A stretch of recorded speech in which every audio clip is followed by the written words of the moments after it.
Hi, today I'd like to discuss with you the auteur theory, or more precisely to share what I have learned and find out due to research and due to discussions with my classmates on the subject. So to give you a bit of an overview, a bit of a history of the term, what it means, auteur, it's a director. So essentially, this phrase is applied when we are talking about a specific style that belongs to a director, when a movie is recognizable through certain elements to be a work of a specific author.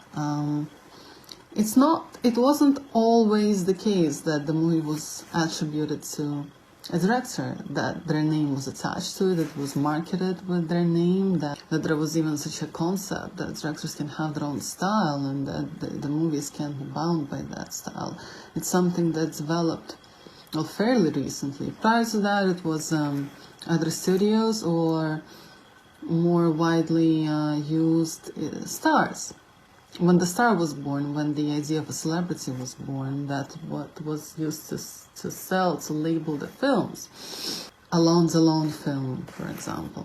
Alain Delon film. Everyone loves Alain Delon, everyone knows Alain Delon. What they knew about the film director was one of those people, as quite often it's still the situation with the crew these days, that were unknown.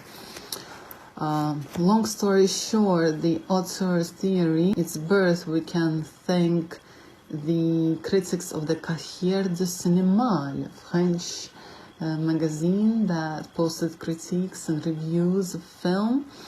So everyone who participated in the making of that, of those publications, were incredibly, they were prominent in the film industry. They're still prominent in the annals of the history, of the film history. They were deeply rooted in the craft of film. They truly cared for it. They assessed all aspects of it. A lot of critics who belonged to that magazine, they were actually the ones who started the French New Wave, a movement that Godard belonged to, Truffaut, Agnes Varda, so many of the filmmakers that we know now. They started the idea, they supported the idea that certain directors have their own style, their uniqueness, and that should be promoted and that should be recognized. Because the director's input, of course, is invaluable, as is everyone else's, but it seems like it was undervalued, underappreciated. And they brought up examples such as Alfred Hitchcock. We all know that Hitchcock's Blonde. Then there is, of course, Tarantino. We all know his love for violence. We can always recognize his films from intense dialogues, a certain kind of language.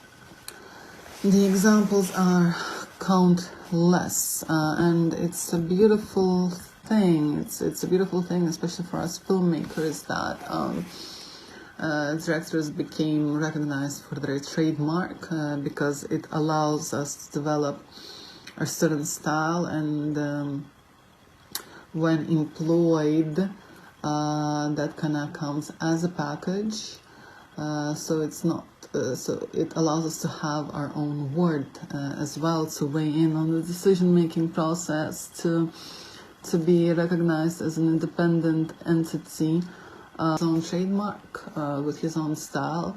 Usually when employed, that is something that just kind of goes without saying, that it's going to be a part of the deal. Also, it gives enough attention to the director as a filmmaker, and in terms of amount of input that he has when working on a film and bringing it to the screen.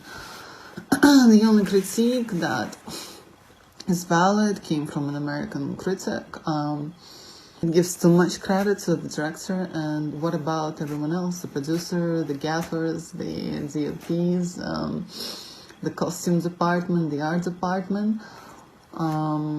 They make the film as much as the director does, and that is true, of course.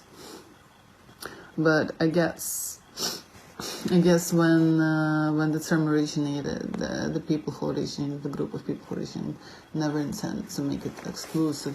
It was, let's say, to honor the role of the director, but of course not to separate it from the rest. Of course, this also allows us to see or analyze, assess films slightly differently as well, because this way we take into the consideration the bigger scope, and kind of we put it in comparison with the rest of the films done by the director. Knowing the history, we can appreciate a little bit more of each and everyone's input in the film and where it comes from and how it came to be.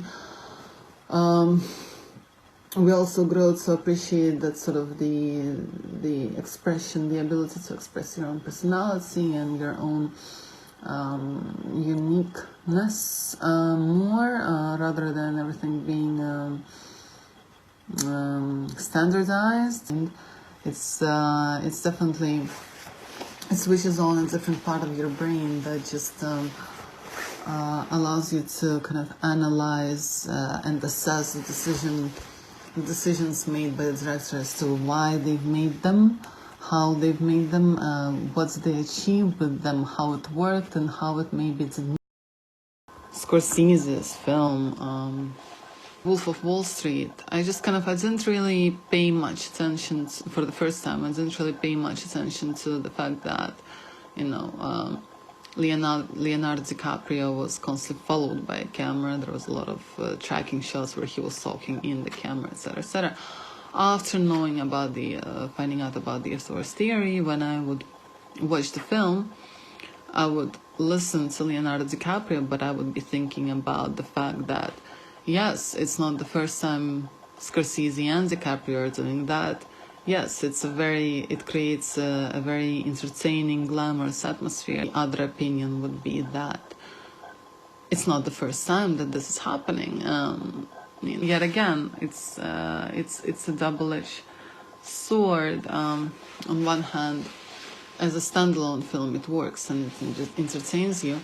On the other hand, there is a danger of becoming stale. So